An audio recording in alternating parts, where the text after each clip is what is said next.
Good evening भाई सबको।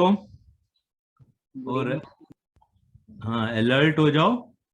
और हम लोग जो है अभी स्टार्ट करते हैं हमारा आज का नया टॉपिक, जिसका नाम है चैप्टर 3 एटम्स एंड मॉलिक्यूल्स।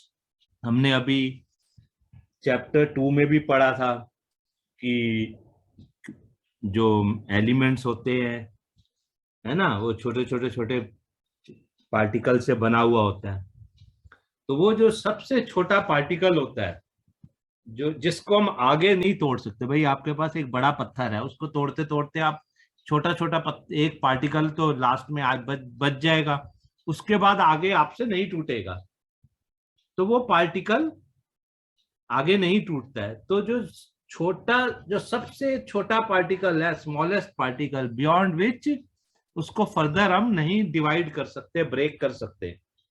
तो ये जो है, इसको इंडियन फिलोसफर ने 500 बीसी के अराउंड, अब टाइम देखो कब की, कितनी पुरानी बात है, 500 बीसी, 500 बिफोर क्राइस्ट। तो इतने साल पहले इंडियन इंडियन फिलोसफर थे महर्षि कन्नड़, उन्होंने इसको नाम दिया था परमाणु। उन्होंने अराउंड दैट टाइम नाम दिया था परमाणु, जिसका मीनिंग था it means the smallest particle beyond which further division is not possible, इसके बाद आगे नहीं टूट सकता। तो वो एटम, उसको कहते हैं एटम। सो फिर इसी टाइम पे, क्योंकि उस जमाने में, उस टाइम पे क्या था, आपस में कम्युनिकेशन तो होता नहीं था कोई आज के टाइम की तरह, तो है नहीं कि मोबाइल और सोशल मीडिया सब कुछ है, कहीं कुछ होता है तो फौरन सबको पता चल जाता है। ऐसा तो उस टाइम पर नहीं होता था। तो उसी पीरियड में, सेम एरा में, एक ग्रीक फिलोसफर थे, जो बाद में पता चला होगा, उन्होंने इसको नाम दिया था एटम। इंडियन फिलोसफर ने नाम दिया था परमाणु, और ग्रीक फिलोसफर ने नाम दिया था एटम। किसको? द स्मॉलेस्ट पार्टिकल को, जो फर्दर डिवाइड नहीं हो सकता। तो परमाणु और एटम दोनों क्या है? सेम है। परमाणु नाम इंडियन ने दिया था फिलोसफर ने, और एटम ग्रीक फिलोसफर ने। बाद में पता चला होगा, अरे अच्छा, ये नाम तो इंडिया ने भी दिया हुआ है इसको। तो ऐसे करते। तो फिर उसके बाद कई साल निकल गए, काफी टाइम निकल गया। तो फिर आगे जब 18th सेंचुरी में, 18th सेंचुरी में जब 18th सेंचुरी एंड हो रही थी, तो साइंटिस्ट को समझ में आने लगा कि एटम, सॉरी, एलिमेंट्स और कंपाउंड में फर्क क्या है। एलिमेंट, और जैसे सोडियम है, सोडियम एक एलिमेंट है, पर सोडियम अगर क्लोरीन के साथ मिल जाएगा तो सोडियम क्लोराइड बन जाएगा, तो वो क्या हो गया? सॉल्ट हो गया। ऐसे ही हाइड्रोजन है, हाइड्रोजन ऑक्सीजन के साथ मिल जाएगा तो क्या बन जाएगा? वाटर बन जाएगा। तो ये क्या है? ये कंपाउंड हो गया मिलने के बाद। तो उनको बाद में डिफरेंस समझ आया कि एलिमेंट्स और कंपाउंड में क्या फर्क है, और वहीं उनको पता चला कि एलिमेंट्स ही मिलके कंपाउंड बनाते हैं। तो फिर इसको समझने के लिए, इस चीज को कि एलिमेंट्स और कंपाउंड के डिफरेंस को समझने के लिए, उस टाइम पर दो लॉ आए।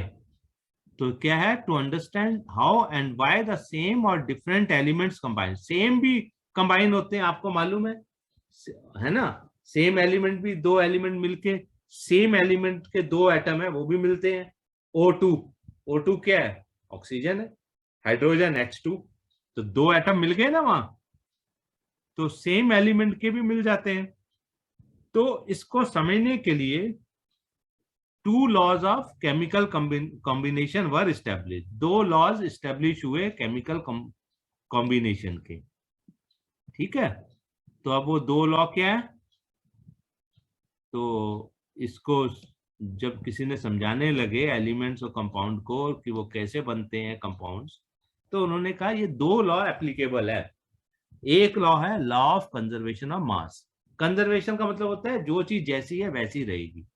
कंजर्वेशन ऑफ एनर्जी आप पढ़ोगे फिजिक्स में, कंजर्वेशन ऑफ एनर्जी मतलब एनर्जी जो है जितनी है उतनी ही रहेगी, कंजर्व रहेगी, प्रोटेक्ट रहेगी, ना उसको कम होगी ना ज्यादा होगी। तो ऐसी law of conservation of mass, तो मास जो है वो कंजर्व रहेगा, मतलब अगर दो चीजें मिल रही हैं तो मिलने के बाद भी जो मास होगा वो उन दोनों का जो पहले मास था उसके बराबर ही होगा।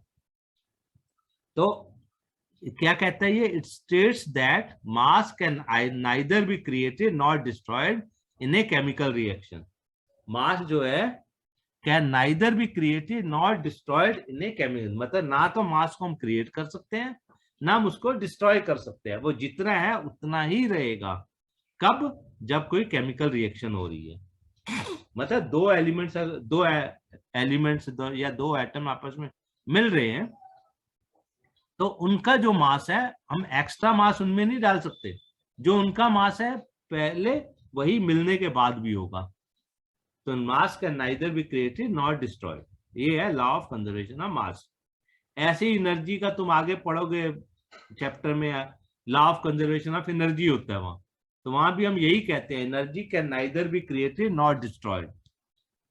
ऐसी mass can neither be created not destroyed in a chemical reaction. फिर होता है लॉ ऑफ कांस्टेंट प्रोपोर्शंस, और या इसको कहते हैं law of definite proportions. Proportion का मीनिंग आपको मालूम है? कहते हैं भाई प्रोपोर्शनली चीजें मिलाओ। अगर आपको चाय बनानी है तो होता है ना भाई, 1 कप चाय बनानी है तो इतनी शुगर डालो, इतनी चाय पत्ती डालो, इतना मिल्क डालो। प्रोपोर्शन होता है ना, ऐसा नहीं है कि चाय 1 कप पानी में आपने 4 चम्मच पानी चीनी डाल दी और 3 चम्मच उसमें चाय पत्ती डाल दी और आधा कप दूध डाल दिया, ऐसे चाय नहीं बनती ना, एक प्रोपोर्शन में बनती है सब चीजें, सब चीजों का एक रेशियो होता है। तो लॉ ऑफ कांस्टेंट प्रोपोर्शन और लॉ ऑफ डेफिनेट प्रोपोर्शंस। तो ये क्या कहता है, it states that in a chemical substance, कोई भी केमिकल सब्सटेंस है, the elements are always present in definite proportion. मतलब अगर वाटर है, वाटर में 2 हाइड्रोजन एटम और 1 ऑक्सीजन एटम होता है ना, तो वो वाटर बन जाता है। सोडियम क्लोराइड सॉल्ट है, उसमें 1 एटम सोडियम का 1 एटम क्लोरीन का मिलके, तो उनका एक डेफिनेट प्रोपोर्शन है। ऐसा नहीं है 2 सोडियम के और 3 क्लोरीन के मिला के वो सॉल्ट बना देगा, ऐसा नहीं होगा। एक डेफिनेट प्रोपोर्शन होता है उनका, है ना, in definite proportion by mass. Example, in water we always have 1 part of hydrogen and 8 parts of oxygen, that is 9 gram of water है तो ये ना, ये 1 एटम तो 1 वही होता है, 1 हाइड्रोजन एटम और 2 हाइड्रोजन एटम और 1 ऑक्सीजन एटम। पर उनका अगर भाई मास देखते हैं तो मास ऑफ हाइड्रोजन 1 होता है तो ऑक्सीजन का 8 होता है इन टर्म्स ऑफ मास। तो अगर 9 ग्राम में वाटर है तो वी हैव 9 ग्राम में क्या होता है, 1 ग्राम ऑफ हाइड्रोजन आता है और 8 ग्राम ऑफ ऑक्सीजन। हमेशा अगर ग्राम्स में बात करते हैं, तो एटम्स में बात करते हैं तो क्या होगा, पानी में 2 हाइड्रोजन एटम होंगे, 1 ऑक्सीजन एटम होगा। और अगर उनको मास की टर्म में लेते हैं तो 1 and 8 होगा वाटर में in terms of grams. Okay. To explain the, आगे समझ में आएगा ये 1 और 8 कैसे आया। Okay. To explain the, अब ये 2 लॉज जो थे, law of conservation of mass और लॉ ऑफ कांस्टेंट प्रोपोर्शन, ये दोनों एक्सप्लेन करने के लिए एक साइंटिस्ट थे डाल्टन, और डाल्टन ने उन्होंने एक थ्योरी बताई। उन्होंने 2 लॉ तो आ गए, ये लॉ एप्लीकेबल है भाई, इस तरह से केमिकल कंपाउंड बनते हैं, पर इसको फर्दर एक्सप्लेन करने के लिए उन्होंने एक थ्योरी समझाई एटम की टर्म में। एटम की टर्म में उन्होंने थ्योरी समझाई। क्या है वो थ्योरी, वो क्या कहती है, तो क्या कहते हैं, postulates of Dalton's atomic theory. Postulate मतलब जो तुमने वो किया है स्टेटमेंट्स हैं, उनको कैसे लिखा है उन्होंने अपनी थ्योरी की स्टेटमेंट जो उन्होंने सोचा था, जो उन्होंने समझा, उसको उन्होंने किस तरह से लिखा, वो पॉस्टुलेट्स होते हैं। तो क्या लिखा उन्होंने? All matter is made up of tiny particles called atoms. ठीक है, हमें भी पता है हर मेटल जो है एटम का बना होता है, और यही एटम पार्टिसिपेट करता है इन केमिकल रिएक्शन। मैंने बोला ना, 2 हाइड्रोजन 1 ऑक्सीजन एटम मिलके वाटर बनाते हैं, तो एटम्स ही पार्टिसिपेट करते हैं इन केमिकल रिएक्शन। तो मतलब इन्होंने ये 2 ऊपर जो लॉ थे उनको अच्छे से डिटेल में आगे समझाने की कोशिश की है अपनी थ्योरी से। एटम्स आर इनडिविजिबल पार्टिकल, ये हम बोल ही चुके हैं, एटम जो है आगे डिवाइड नहीं हो सकते, इनडिविजिबल है। उसके बाद which cannot be created or destroyed in a chemical reaction। Atom जो है, जो एटम कोई केमिकल रिएक्शन हो रहा है, तो अगर उसमें 1 ऑक्सीजन एटम है तो एक ऐसा नहीं हम एक और कहीं से ले आएंगे तो कहीं से और पैदा हो जाएगा, ऐसा नहीं होगा, हमें देना पड़ेगा, अपने आप नहीं क्रिएट होगा। Which can not be created और destroyed in a chemical reaction. Chemical reaction जब भी होता है ना वो डिस्ट्रॉय होते हैं ना क्रिएट किए जाते हैं उस रिएक्शन में। Atoms of a given element are identical in mass and, अगर कोई एक एटम है, आयरन का एटम है, तो आयरन का एटम हमेशा उसका मास और केमिकल प्रॉपर्टीज हमेशा सेम होंगी। आयरन आप कहीं से ले आओ, आयरन आप इंडिया का यूज करो या आयरन आप यूरोप का ले आओ या कहीं किसी भी जगह का ले आओ, आयरन आयरन है। तो आयरन के जो एटम है उनका मास और केमिकल प्रॉपर्टी हमेशा सेम होगी, कहीं का भी आयरन हो, ऐसे ही ऑक्सीजन, कोई भी एलिमेंट हो। अच्छा, अब atoms combine in a ratio of small whole numbers to form compound. Atoms combine होते हैं रेशियो में, है ना, डेफिनेट रेशियो है, उनकी प्रोपोर्शन फिक्स है, और वो ऐसा नहीं आधा एटम ऐड होगा, आधा एटम ऐड नहीं होता, हमेशा उन होल नंबर में एटम होते हैं, 1 एटम 2 एटम कंबाइन होंगे, ऐसा नहीं होगा 0.5 एटम, क्योंकि एटम तो ब्रेक हो नहीं सकता, तो एटम कैसे आधा करेंगे हम, उसे तो नहीं हम ब्रेक कर सकते ना, आगे तो नहीं, इट इज इनडिविजिबल। सो वो होल नंबर में ही मिक्स होगा और कंपाउंड बनाएगा। फिर the relative numbers and kinds of atom are constant in a given compound. अगर कोई कंपाउंड है आपके पास, कोई भी compound, iron sorry NH sodium chloride हो, वाटर हो, या कोई भी आप और ले लो, अमोनिया गैस हो, कुछ भी हो, उनमें relative number and kinds of atom are always constant, वो हमेशा कांस्टेंट होता है। अमोनिया में हमेशा NH3 है, 1 एटम नाइट्रोजन का और 3 हाइड्रोजन के, तो हमेशा फिक्स होगा।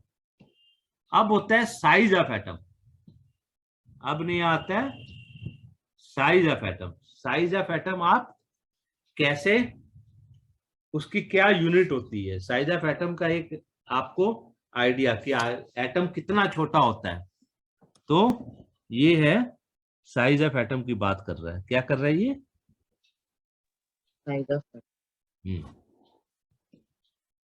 साइज ऑफ एटम की यूनिट होती है नैनोमीटर। क्या होती है? Are measured in nanometre. Nanometre मैंने शायद एक दिन पहले भी बताया था। Yes size of atoms, size of atom 1 nanometre क्या होता है? 1/10⁻⁹ मीटर। मतलब अगर हम इसको लिखें तो हम इसको ये लिख सकते हैं, 1/10⁹ का मतलब क्या हो गया? 10 to the power -9 मीटर, ठीक है ना, या 1 metre is equal to 10 to the power 9 nanometre. तो इतना छोटा होता है। अब आप सोचो 1 मीटर का भी 9 बार 0 लगाएंगे तो 1 मीटर को डिवाइड करेंगे तो कितना छोटा हो गया। ऐसे ही देखो, अब उसने कुछ के एग्जाम्पल दिए हैं, आपकी बुक के ही हैं, मैंने कुछ नया नहीं किया। ये एटम ऑफ हाइड्रोजन, हाइड्रोजन का क्या है 10⁻⁻10, मतलब नैनोमीटर से भी छोटा है ना। 10⁻⁻10, 10⁻10 और 10⁻⁹ में कौन सा बड़ा होगा? 10⁻⁻9. तो 10⁻⁻10 जो होगा वो लेस देन होगा 10⁻⁻9, है ना। तो नैनोमीटर से भी छोटा हो गया। और ये क्या होता है? ये नैनोमीटर होता है ना। ये क्या होता है? 1 नैनोमीटर। तो नैनोमीटर से भी छोटा हो गया, उसका भी 1/10 हो गया।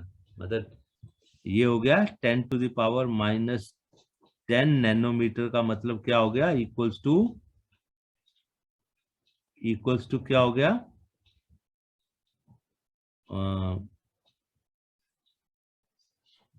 10 to the 10 to the 10⁻⁻10 metre is equal to क्या हो गया? 1 नैनोमीटर अपॉन 10, है ना। ऐसे हो गया ना। देखो वो 10⁻⁻10 मीटर को मैं कैसे लिख सकता हूँ? 10⁻⁻1 इंटू 10⁻⁻9 मीटर। अब इसको मैं क्या लिख सकता हूँ? 10⁻⁻1 इंटू ये पूरा क्या है? ये पूरा है 1 1 नैनोमीटर। nanometer. तो ये हो गया 1 नैनोमीटर अपॉन 10। तो 1 नैनोमीटर का भी 1/10। हाइड्रोजन और छोटा हो जाता है। कितना छोटा हो? अब तुम जब आगे क्लास में जाओगे पता चलेगा हाइड्रोजन इतना छोटा क्यों होता है। इसमें जब आप आगे समझोगे कि एटम के अंदर फिर क्या होता है। अभी तक तो हम ये कह रहे हैं कि एटम सबसे इसको फर्दर ब्रेक नहीं कर सकते। फिर आगे पढ़ोगे कि एटम के अंदर भी कुछ होता है, तो वहां समझ आएगा कि एटम का, हाइड्रोजन का एटम इतना छोटा क्यों है। ओके। फिर अब ये मॉलिक्यूल का भी है, मॉलिक्यूल ऑफ वाटर, ये भी 10⁻⁻9। हीमोग्लोबिन, जो ब्लड में हीमोग्लोबिन होता है ना, उसका ये भी Yes. मॉलिक्यूल की बात कर रहा है, एटम की नहीं कर रहा। 10⁻⁻8 मीटर होता है। तो 10⁻⁻8 मीटर को मैं लिख सकता हूं क्या? 10 नैनोमीटर।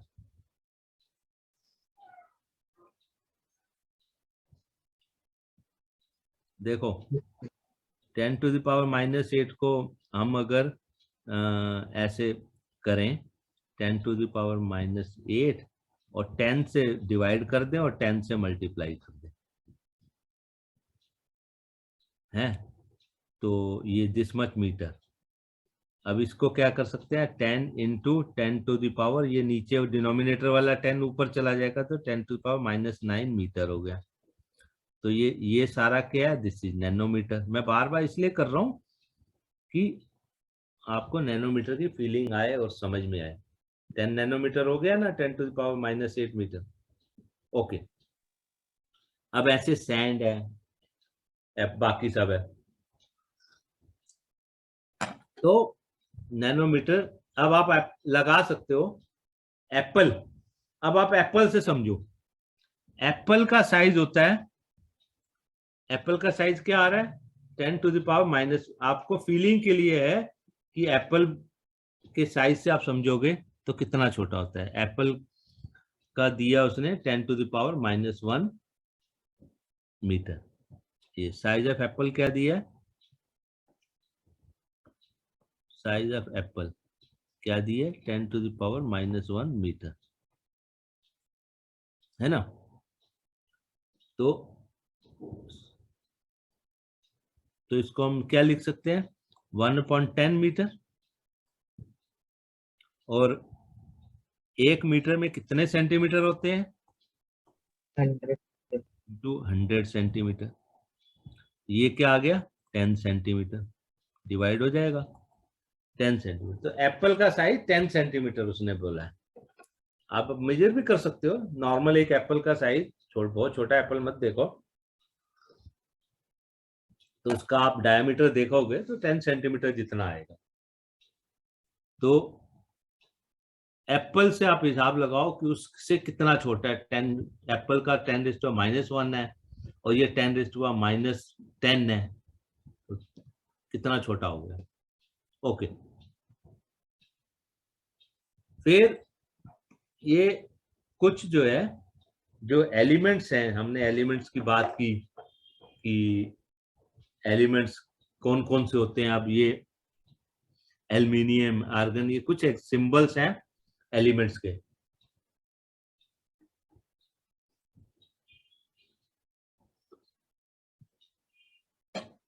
इसमें क्या हुआ था, जब हमको बहुत सारे एलिमेंट्स पता चलने लगे कि आयरन है, एल्यूमिनियम है, कॉपर है, अलग अलग तरह के एलिमेंट्स को, फिर ये था अब इनका नाम कैसे दें। पहले तो किसी ने कहा जहां से जो एलिमेंट मिला उस जगह का नाम दे देते हैं, पर ऐसा नहीं हो सकता, क्योंकि अगर कोई एलिमेंट जो है किसी जगह पे दो मिल गए तो दोनों का सेम नाम हो जाएगा, नहीं हो सकता। तो फिर उन्होंने कहा नहीं, इन एलिमेंट्स को जो हम नाम दे रहे हैं उसी से हम, जैसे एल्यूमिनियम तो इसको Al कर दिया, इन्हीं के लेटर्स ले लिए। आर्गन अगर हमने किसी को नाम दिया तो उसका Ar ले लिया। Barium Ba, boron Ba। बहुत कम है ऐसे जिनका वैसा नहीं लिया। कैसे? सोडियम Na, सोडियम Na, ये वैसा नहीं है।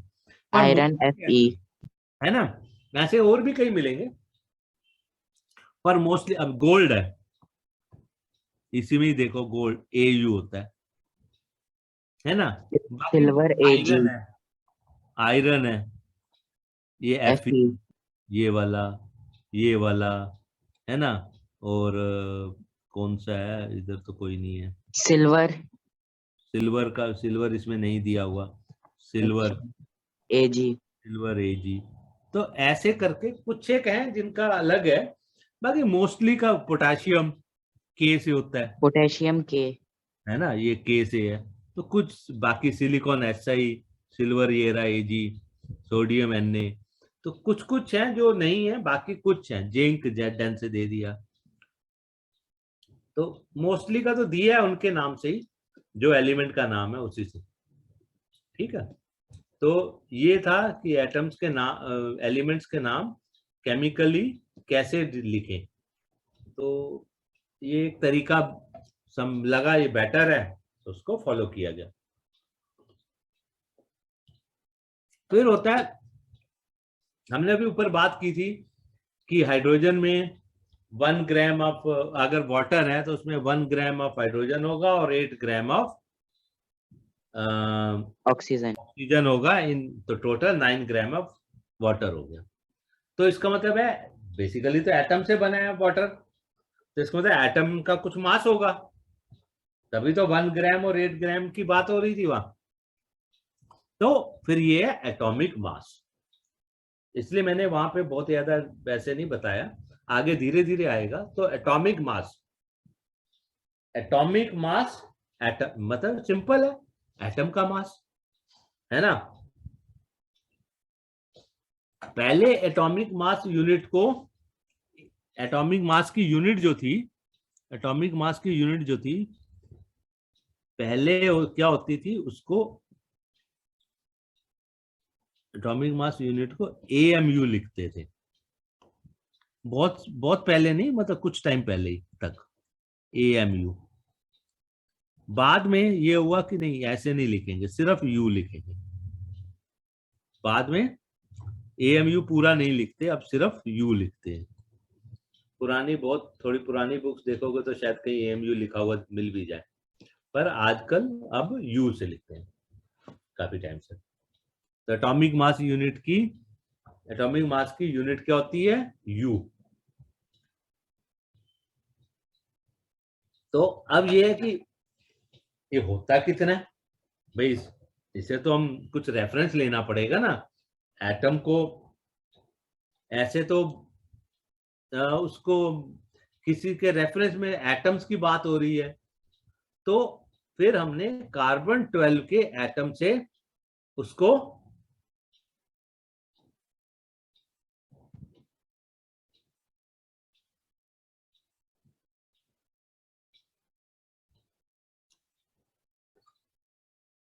कार्बन 12 के एटम से हमने रेफरेंस दिया,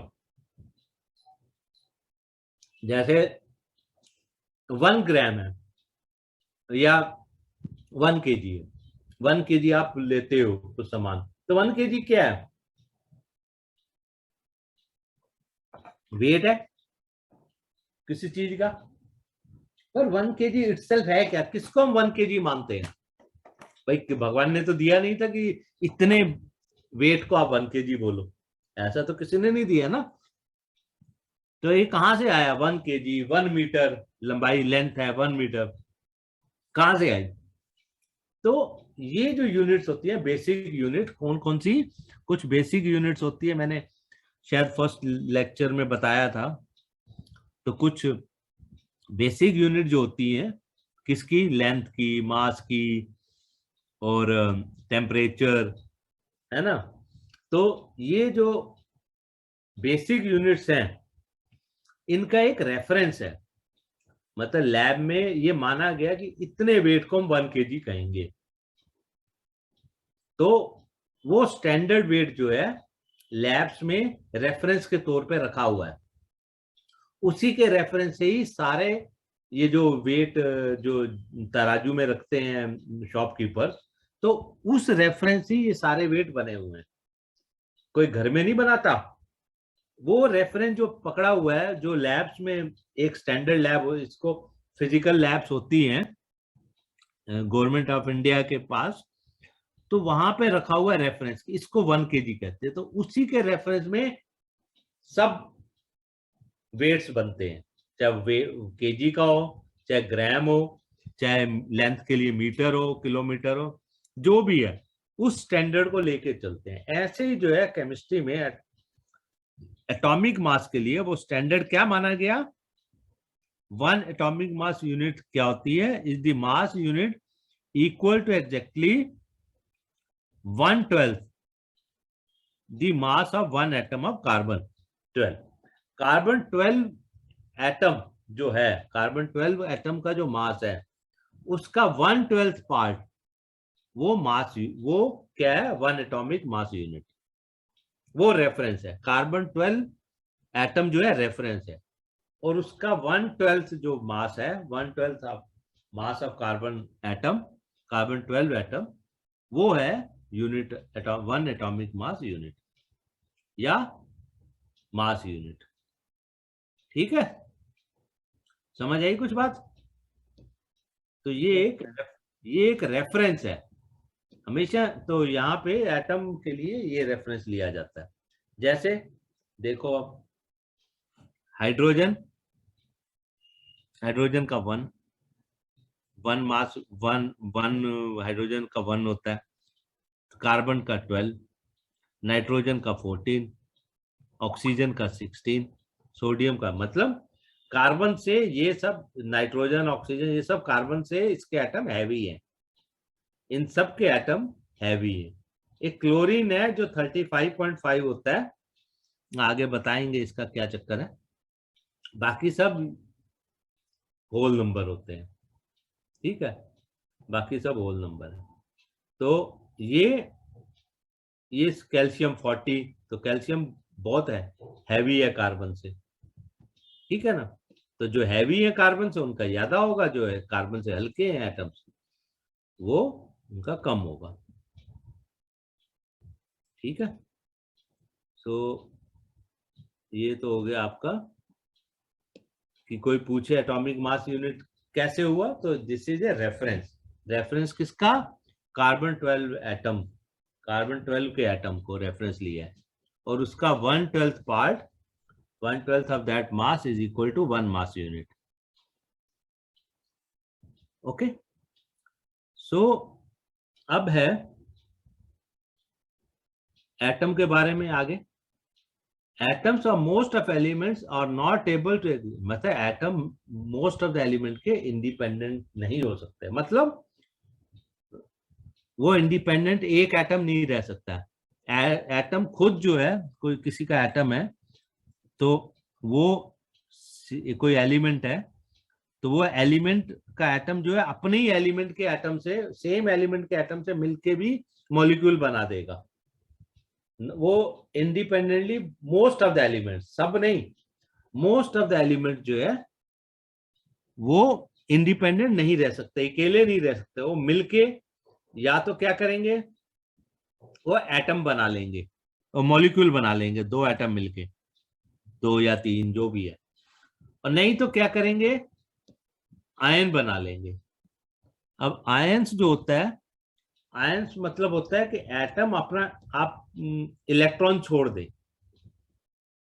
आयन मीन्स, यहां मैं लिखता हूं आयन होता क्या है, लिख देता हूं, फिर आगे बड़ी क्लास में जाओगे या जैसे जैसे डिटेल आगे आएगी तब ज्यादा अच्छे से समझ आएगा। आयंस क्या होते हैं, when an atom, when an atom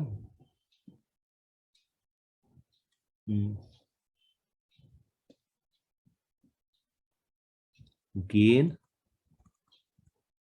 or gains or loses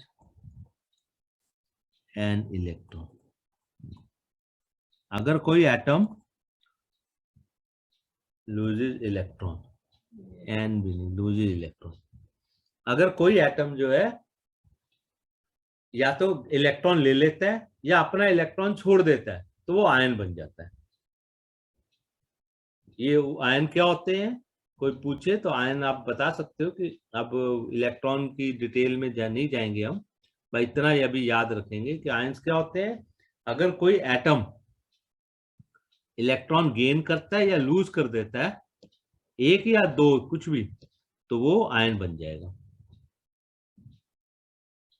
okay, अब तो ये समझ आ गया कि एटम जो है मोस्ट ऑफ द एलिमेंट्स के इंडिपेंडेंटली एग्जिस्ट नहीं करते हैं, कुछ के करते हैं, और वो क्या, या तो मॉलिक्यूल बनाएंगे या आयंस बना लेंगे। तो ये कुछ चीजें हैं जो आपको याद रखनी है, इनकी एटम की प्रॉपर्टी समझ लो, है ना, केमिकल प्रॉपर्टी समझ लो। A molecule is in general a group of two, हमने बताया था मॉलिक्यूल क्या होता है, दो या दो से ज्यादा एटम जब मिल जाते हैं तो मॉलिक्यूल बन जाता है, यही हमने बताया था।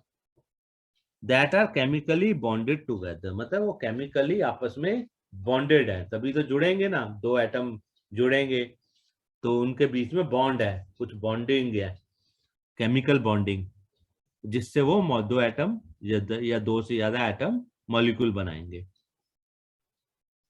और एटम मैंने आपको बताया मॉलिक्यूल बनाने के लिए सेम एटम भी मिल सकता है और डिफरेंट एलिमेंट का एटम भी ज्वाइन हो सकता है। तो ये दोबारा आ गया, एटम ऑफ सेम और different element can join together to form a molecule.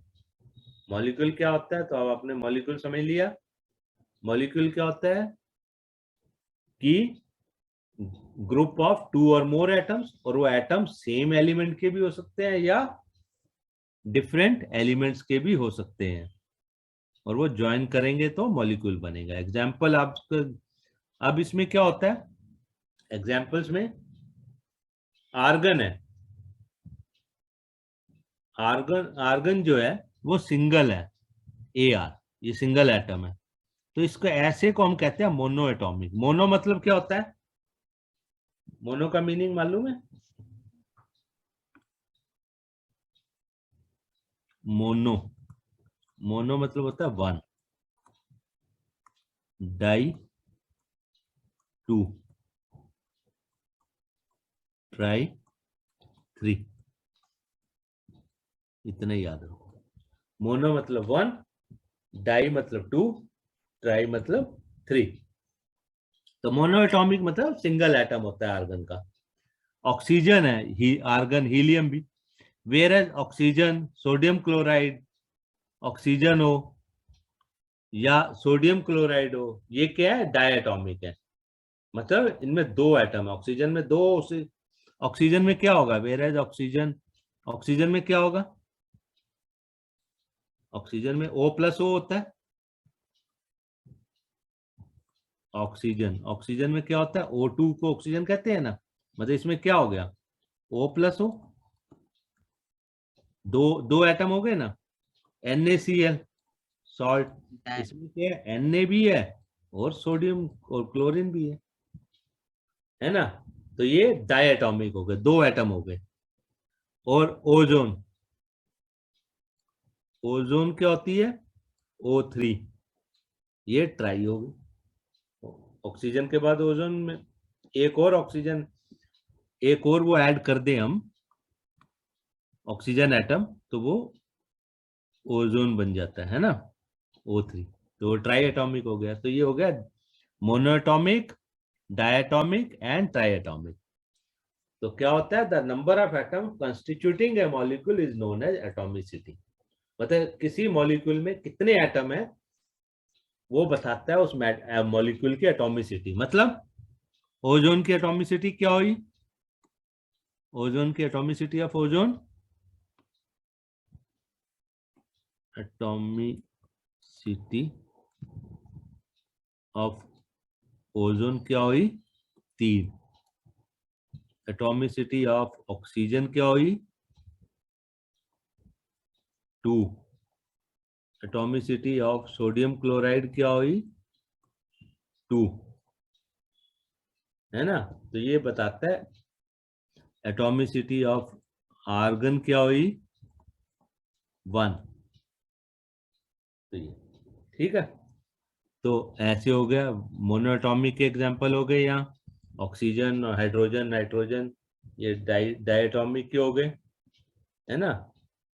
और क्लोरीन, क्लोरीन सिंपल Cl से नहीं होती है, क्लोरीन क्या होती है, Cl2 लिखते हैं ना, क्लोरीन को क्या लिखते हैं, Cl2, ऐसे Cl नहीं लिखते। नाइट्रोजन को N2। फास्फोरस भी इंडिपेंडेंट नहीं रहता, सल्फर, ठीक है, ओके।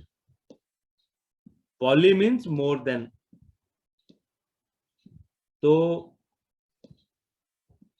अब ये जो है, अब नेक्स्ट क्लास में हम ये करेंगे, अभी तक इतना पढ़ लो आप लोग, और नेक्स्ट क्लास में हम जो है आगे करेंगे। एकदम से इतना नहीं होना चाहिए, ठीक है बच्चों। तो पढ़ते रहो, और कुछ भी डाउट हो तो या तो नेक्स्ट क्लास में पूछ लेना या मुझे लिख देना। Okay, bye. Thank you, sir. Bye.